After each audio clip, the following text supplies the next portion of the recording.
एक और बड़ा क्वेश्चन करके देखते हैं। क्वेश्चन नंबर 31, फिर से वही अप्रोच रहेगी, जल्दी से रीड करेंगे। X and Y, old share 5:3। Liability side पे क्या कोई रिजर्व है? हाँ जी, जनरल रिजर्व है, वर्कमैन कॉम्पनसेशन रिजर्व है, employees provident fund, very very important point, employees provident fund is not a reserve. It is not a reserve. It is a liability. It is a liability. It is not a reserve. तो general reserve, workman compensation reserve. Asset side पे क्या existing goodwill है? जी हाँ है। क्या कोई accumulated loss है? Deferred revenue expenditure है। तो ये बहुत जरूरी है, ये इम्प्लाइड एडजस्टमेंट्स होती हैं, नीचे इनके में कोई बात नहीं करी होगी। आगे पढ़ेंगे ऑन द अब update. New ratio is 3:5, old ratio was 5:3। goodwill to be valued on the basis of 2 years purchase of the average profit of the last 3 years। तो average of the last 3 years, 2 years purchase, goodwill calculate हो जाएगी। Machinery and stock to be valued at 45 and 8। Machinery asset की value बढ़ रही है, credited to revaluation. Stock 8,000, stock की value बढ़ रही है, credited to revaluation. Claim on workman compensation है 6,000, तो वर्कमैन कॉम्पनसेशन रिजर्व है, तो उस पर क्लेम है। देखेंगे अभी हम क्या करेंगे क्या नहीं करेंगे। ठीक है, तो what problems are face at the time of reconstitution? Step 1, ratio calculation. तो work note number 1, calculation of gaining ratio, sacrificing ratio. Old ratio, partners का नाम X and Y 5:3, X Y 5:3। New ratio 3:5। sacrifice profit share is old ratio minus new ratio। x old ratio 5/8 minus 3/8, 2/8। y 3/8 minus 5/8 minus 2/8। तो sacrifice negative आया है, तो partner gain कर रहा है, y gain कर रहा है, x सैक्रिफाइस कर रहा है। Work note number 1। Work note number 2, treatment of goodwill. तो यहाँ पे तो गुडविल आपको पहले कैलकुलेट भी करनी है। Treatment of goodwill, goodwill is equal to average of the last 3 years 75 465,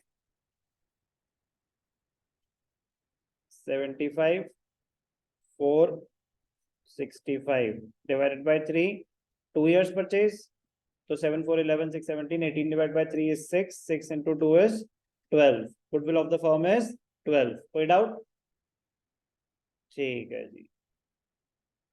access share क्या था इसका? 2/8, 2/8 मतलब 1/4, 12,000 इंटू 1/4, तो क्या हो जाएगा? 3,000। वाई शेयर भी क्या आएगा, दो ही पार्टनर्स हैं, तो 3,000। फर्क क्या है? गेनिंग पार्टनर कौन है? वाई। तो ये क्या होगा? डेबिट, और ये क्या होगा? क्रेडिट। कोई doubt?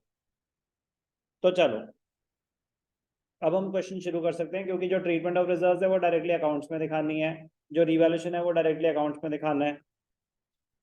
Capital balances X and Y 52 54, X and Y. तो पहले ये ठीक कर लेते हैं। X and Y 52 54, left hand side is the debit side, right hand side is the credit side. Format कैसे बनाना है प्लीज यार, वो मैं आपको ऑलरेडी बता चुका हूँ, कितना पेज कितना साइज। चलो, by balance BD 52 54, 52 54, 52,000, 54,000। Step 1, ratio calculation, उसकी कोई जर्नल एंट्री नहीं होती। Step 2, treatment of goodwill. अब गुडविल की एंट्री क्या है? Gaining to sacrificing. कौन गेन कर रहा है? वाई गेन कर रहा है, वाई डेबिटेड टू एक्स, तो एक्स क्रेडिट हो रहा है, एक्स क्रेडिट हो रहा है बाय वाइज कैपिटल अकाउंट। कितना था? 3,000, 3,000। Y debited 2 excess capital account, why debited 3000? कोई डाउट? ध्यान से देखना, एग्जिस्टिंग गुडविल, गुडविल के ट्रीटमेंट में आएगा ना एग्जिस्टिंग गुडविल। तो पूरे क्वेश्चन में कहीं बात करी थी उन्होंने कि बेटा इसको राइट ऑफ कर देना, भूलना मत ना। इसीलिए कह रहा हूँ जब भी क्वेश्चन शुरू करो तो चाहे 100 में से 5 बार ही आए, बट सबसे पहले क्या एग्जिस्टिंग गुडविल है, क्या कोई फ्री रिजर्व है, क्या कोई अक्यूमुलेटेड लॉस है, क्योंकि सबसे कॉमन एरर्स होते हैं, क्योंकि हम ढूंढ रहे होते हैं उन्होंने क्या क्या बोला करने को, इम्प्लाइड एडजस्टमेंट रह जाती है। गुडविल राइट ऑफ होगी, गुडविल राइट ऑफ होगी, कैपिटल अकाउंट डेबिट होंगे 8000। तो 2 goodwill 5:3। Treatment of goodwill done. Third treatment of reserve, general reserve है 4800, फ्री है, बांट दो बाय जनरल रिजर्व। 4800 मतलब 8, 8 6 600, 600 मतलब 5 6 5 6 3। क्लियर, जनरल रिजर्व बढ़ गया। अब ध्यान से देखना important point, workman compensation reserve, reserve है 10,000, क्लेम है 6,000, क्लेम है 6,000, तो क्लेम ऑन वर्कमैन कॉम्पेंसेशन 6,000 नई बैलेंस शीट में चला जाएगा, 4,000 फ्री रिजर्व है वो डिस्ट्रीब्यूट हो जाएगा। तो जर्नल एंट्री क्या होगी, by workman compensation reserve. 4,000 distribute होना था, 4,000 किस रेशियो में डिस्ट्रीब्यूट होना था, ओल्ड रेशियो, 8 5 5 5 25, 5 3 15। ये 4,000 कहां से आया, समझ आया? 10,000 रिजर्व था, 6,000 क्लेम है, तो आपको अपने कॉन्सेप्ट्स पता होंगे, तो ये बहुत इजी है। चलो जी, ट्रीटमेंट ऑफ रिजर्व में जनरल रिजर्व बढ़ गया, वर्कमैन कॉम्पेंसेशन रिजर्व का जो होना था हो गया, क्लेम दिखाना बाकी है, बैलेंस शीट में दिखाएंगे। Advertisement suspense, accumulated loss, deferred revenue expenditure, write off होगा, capital account debited to advertisement suspense 500 300। कोई भी डाउट? क्लियर? ठीक है जी, तो रिजर्व हो गया, वर्कमैन कॉम्पेंसेशन रिजर्व बांट दिया, एडवर्टाइजमेंट सस्पेंस राइट ऑफ कर दिया, गुडविल राइट ऑफ कर दी, रिवैल्यूएशन क्रेडिटेड, क्रेडिटेड कोई डेबिट एस्पेक्ट ही नहीं है, ठीक है जी, प्रॉफिट होगा फिर, कोई बात नहीं। By machinery, by stock, by machinery, by stock, machinery, machinery 45 38, तो मतलब 7,000, स्टॉक 7 से 8 हो गया 1,000, 8,000 का प्रॉफिट है, तो यहाँ पे क्या आ जाएगा, to profit transfer to X is capital, Y is capital, 5,000 3,000, profit transfer कर देंगे कहाँ पे, कैपिटल अकाउंट में। कैपिटल अकाउंट में क्या आ जाएगा, by revaluation account, profit 5,000 3,000, close कर देंगे, और तो कुछ बचा नहीं, गुडविल हो गया, रिवैल्यूएशन हो गया, ठीक है जी, क्लोज कर देंगे। यहाँ पे क्या आ जाएगा, to balance carried down, to balance carried down, credits 52 355 58 60 65 500 65 500 65 500 minus 5,500, तो कितना हो गया, 60,000, 65 500, 54 55 56 59 60,300 माइनस 6,300, तो क्या हो गया, 54,000 60,300। कोई भी डाउट?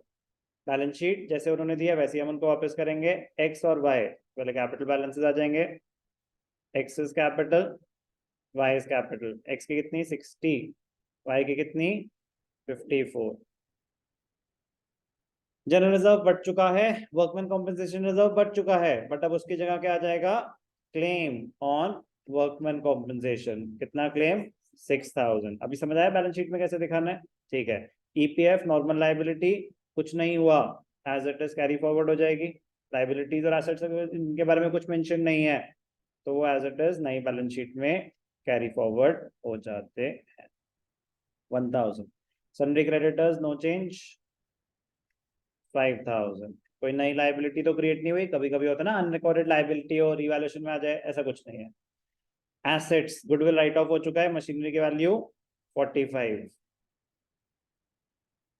मशीनरी की value 45, furniture same 15, debtors same, furniture कितना था 15, डेटर्स 33, डेटर्स 33, स्टॉक 8000, बैंक में कोई चेंज नहीं, स्टॉक 8000, बैंक में ना तो कोई पैसे आए हैं आपके नए, ना ही कोई गए हैं, 25,000। एडवर्टाइजमेंट सस्पेंस आप राइट ऑफ कर चुके हैं, एडवर्टाइजमेंट सस्पेंस राइट ऑफ कर चुके हैं। तो चलो 45 + 15 60, 60 90 98 103 123 126, चलो 45 50 60 60 90 90 110 118 123 126 126 60 114 120 126। प्लीज आप रफ में कैलकुलेशन करेंगे अपने हिसाब से जैसे आप करते हैं, इजी। कितनी देर लगी? Think approximately 12 minutes, approximately 12 minutes, not more than that. But format बना दो, लेकिन मैं कह रहा हूँ आप 15 to 20 मिनट्स में भी अभी कर रहे हैं ना, अगर 20 मिनट्स में भी आपका हो रहा है तो अच्छी स्पीड है, तो अच्छी स्पीड है। और 20 मिनट्स में करना मुश्किल नहीं, 20 मिनट्स में करना मुश्किल नहीं है। तो आपका फर्स्ट टारगेट होना चाहिए 20 मिनट्स। टाइम जरूर करना, टाइम जरूर करना, चाहे फर्स्ट क्वेश्चन आपका 45 मिनट्स में हो कोई दिक्कत नहीं है, बट वो भी टाइम जरूर करना कि कितनी देर लग रही है। फिर देखो धीरे धीरे स्पीड बढ़ रही है कि नहीं बढ़ रही। कॉन्सेप्ट यार ऑब्वियसली बात है ना, सेम तरीके के 50 क्वेश्चन करोगे तो कॉन्सेप्ट तो स्ट्रॉन्ग होगा ही होगा, अगर ढंग से कर रहे हो। एक होता है गधों वाली पढ़ाई, आंख बंद करके कॉपी रजिस्टर भर जा रहे हैं, तो मत करो। अगर समझ के कर रहे हो तो 100% 50 क्वेश्चन, 50 तो कम से कम होंगे, 100 से ज्यादा होंगे, लेकिन मैं कह रहा हूँ 50 क्वेश्चन के बाद ना आपका कॉन्सेप्ट बहुत स्ट्रॉन्ग हो चुका होगा। उसके बाद और क्वेश्चन सिर्फ स्पीड बढ़ाने के लिए करे जाएंगे। तो स्पीड बढ़ रही है कि नहीं बढ़ रही वो तो तब पता चलेगा ना जब आप अपने आप को टाइम कर रहे हैं। अगर आप अपने आप को टाइम ही नहीं करोगे तो आपको बस एहसास होगा देखो मेरा हाथ तेज चल रहा है, नहीं। टाइम टेकन मतलब आपका पूरा क्वेश्चन कितने टाइम में क्लोज हुआ वो होता है। वरना काफी बार हमें लगता है कि अब मैं जल्दी जल्दी कर रहा हूँ, अरे जल्दी जल्दी कर रहे हो, पहले आपको 20 मिनट लग रहे थे अब 19 लग रहे हैं, तो क्या फर्क पड़ा? कोई फर्क नहीं पड़ा। हाँ पहले 20 लग रहे थे अब 15 लग रहे हैं, या पहले 30 लग रहे थे अब 20 लग रहे हैं, तो भी स्पीड ड्रास्टिकली इंप्रूव हुई है। तो अभी कितना लग रहा है, चाहे 40 लग रहा है चाहे 30 लग रहा है, सही क्वेश्चन करने में कितना टाइम लग रहा है वो बहुत इंपॉर्टेंट रोल प्ले करेगा। 15 मिनट में गलत कर रहे हो उसका क्या फायदा? इससे अच्छा तो 25 मिनट लगा के सही करते हैं। ओके, तो प्लीज ध्यान देंगे गलतियों पे भी और स्पीड पे भी।